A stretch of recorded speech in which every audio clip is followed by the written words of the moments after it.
Senhor, a todos os participantes desse grupo da IBD, dando continuidade aos nossos tutoriais do quarto trimestre, o tema é A Igreja e o Espírito Santo. Foi escrita pelo bispo Oide José do Carmo.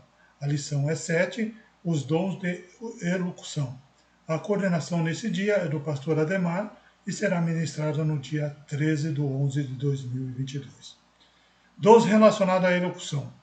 Os dons que são manifestação do Espírito Santo, classificado como os dons de elocução, profecia, variedade de língua e interpretação de língua.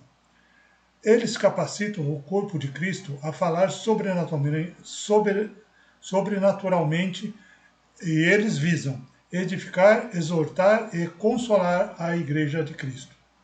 O autor diz, infelizmente, o que temos visto, e muitas de formas incorretas dizem serem possuidores desse dom e assim enganam muitos com suas falsas manifestações. Aí no item 1.1, né? E esse nos permite ouvir as palavras inspiradas do Espírito Santo e sermos edificados, exortados ou consolados por ela. Mas se todos profetizarem, e se algum induto ou infiel entrar, de todos é convencido, de todos é julgado. Os segredos do coração ficarão manifestos, e assim, lançando-se sobre o seu rosto, adorará a Deus, publicando que Deus está verdadeiramente entre nós. Aqui é 1 Coríntios, só um minutinho. Deixa eu abrir aqui.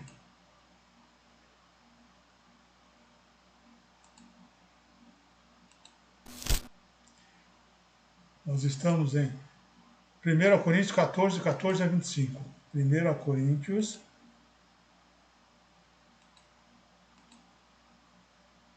14, de 14 a 25. Vamos copiar. É um pouco longo, né?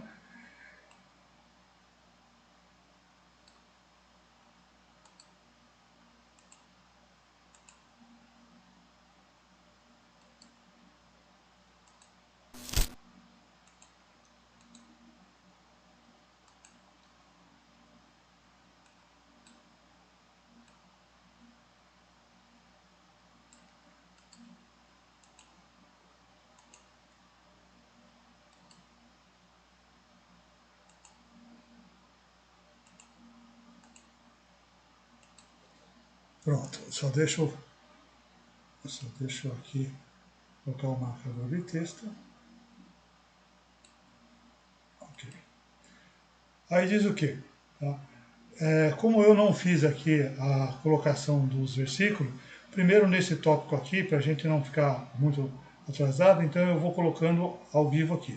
Os demais daí eu vou colocar e depois a gente lê, tá bom? 1 Coríntios 14, de 14 a 25. Porque se eu orar em língua desconhecida, o meu espírito ora bem, mas o meu entendimento fica sem fruto. Que farei, pois? Orarei com o espírito, mas também orarei com entendimento. Cantarei com o espírito, mas também cantarei com entendimento. De outra maneira, se tu bem disseres com o espírito, como dirás o que ocupa o lugar do outro?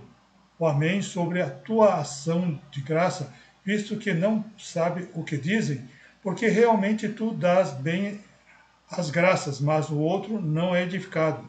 Dou graças ao meu Deus, porque eu falo mais línguas do que vós todos. Todavia, eu antes quero falar da igreja 5 palavras da minha própria inteligência, para que possa também instruir aos outros do que 10.000 palavras em língua desconhecida.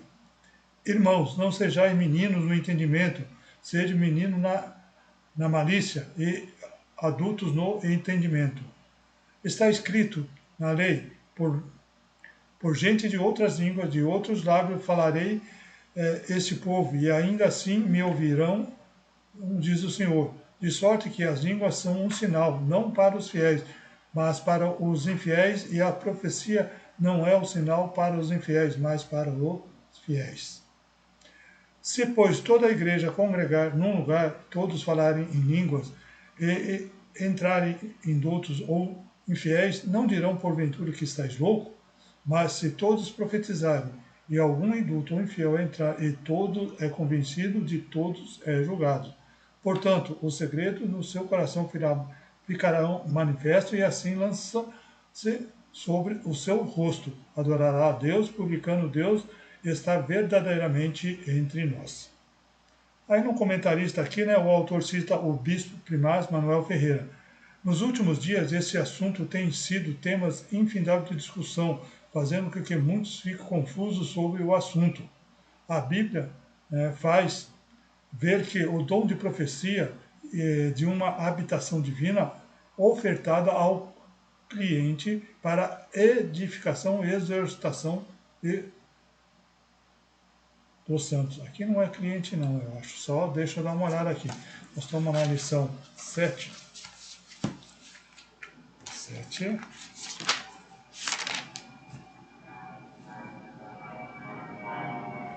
Aqui não é cliente não. Está errado. Ao crente. 1 Coríntios 14, 3. Vamos lá.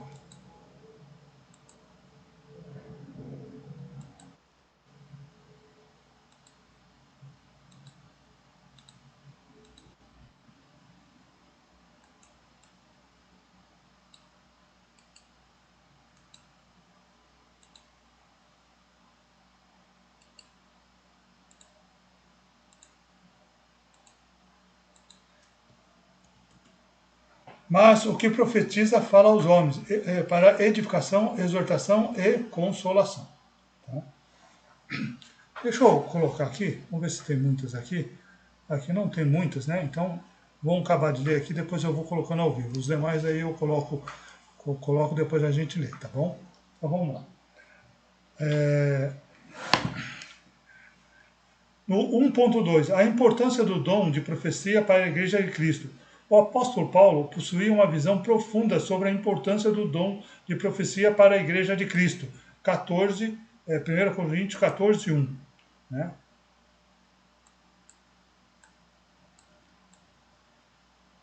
Que diz aqui, ó, e segui o amor e procurai com zelo os dons espirituais, mas principalmente o de profetizar. Tá? Eu já vou copiar aqui, colar.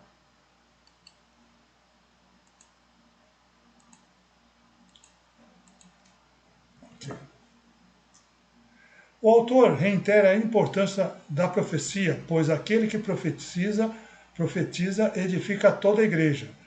Através do dom de profecia, o Senhor fala abertamente, de forma simples e direta com o ser humano, com o intuito de edificá-lo, exortá-lo e consolá-lo. Aí o comentarista cita aqui Stanley Hort, no 1 e 2 Coríntios, tá? 2003, página 117. O dom de profecia está disponível a todos os crentes, não só aos profetas. Tá?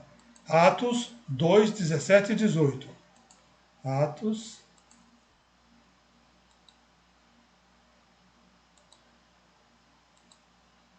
2,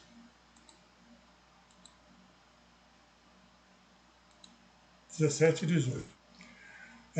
E nos últimos dias acontecerá, diz Deus, que meu espírito derramarei sobre toda a carne, e os vossos filhos e vossas filhas profetizarão, os vossos jovens terão visões, e vossos velhos terão sonho. E também o meu espírito derramarei sobre os meus servos e minha serva naqueles dias e profetizarão. Ok? Está aqui.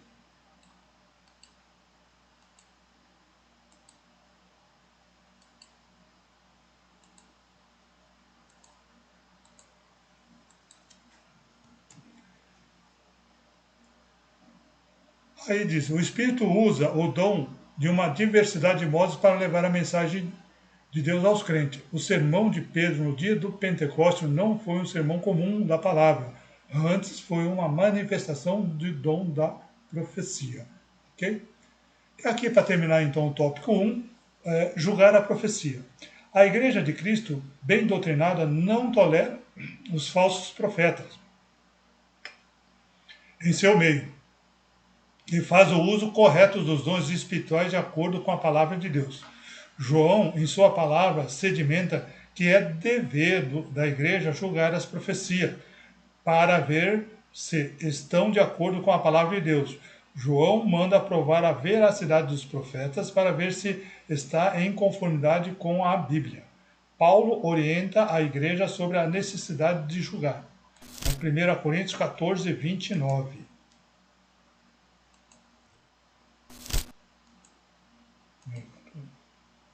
14, não é 15, 14, 29.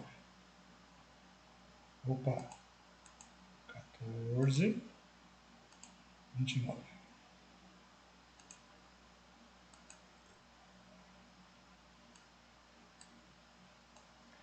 E falem 2 ou 3 profetas, e os outros julguem.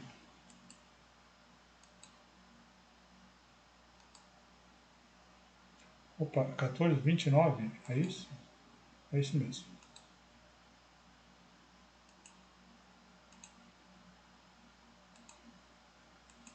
Ok. Deixa eu fechar, deixa eu grifar aqui. Deixa eu colocar o marcador de texto. Ok. Daí o autor também cita Stanley Hort, que diz, meticulosa e publicamente, com deliberadade, consideração e avaliação o que o Espírito está dizendo. Isto incluiria como a profecia se alinha com a palavra de Deus, como se satisfaz a necessidade a necessidade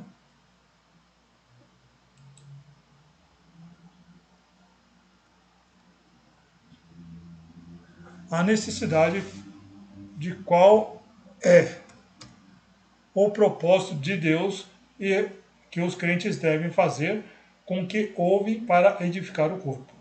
Aí no tópico do comentarista, para a gente terminar aqui o tópico número 1, o autor comenta aqui que a Bíblia nos orienta a julgarmos e provarmos se a profecia é de Deus ou não. É porque certamente existe a probabilidade de não ser de Deus. Ser de Deus. Aqui, Satanás. Satanás procura implantar no corpo de Cristo falso profeta. Isto para desestabilizar a saúde espiritual da igreja e assim levá-la ao erro, provocando sérios prejuízos à comunidade. O autor enfatiza: devemos julgar a profecia para saber se está conforme a palavra de Deus, com a doutrina da igreja, se é para a glória de Deus e a salvação do ser humano.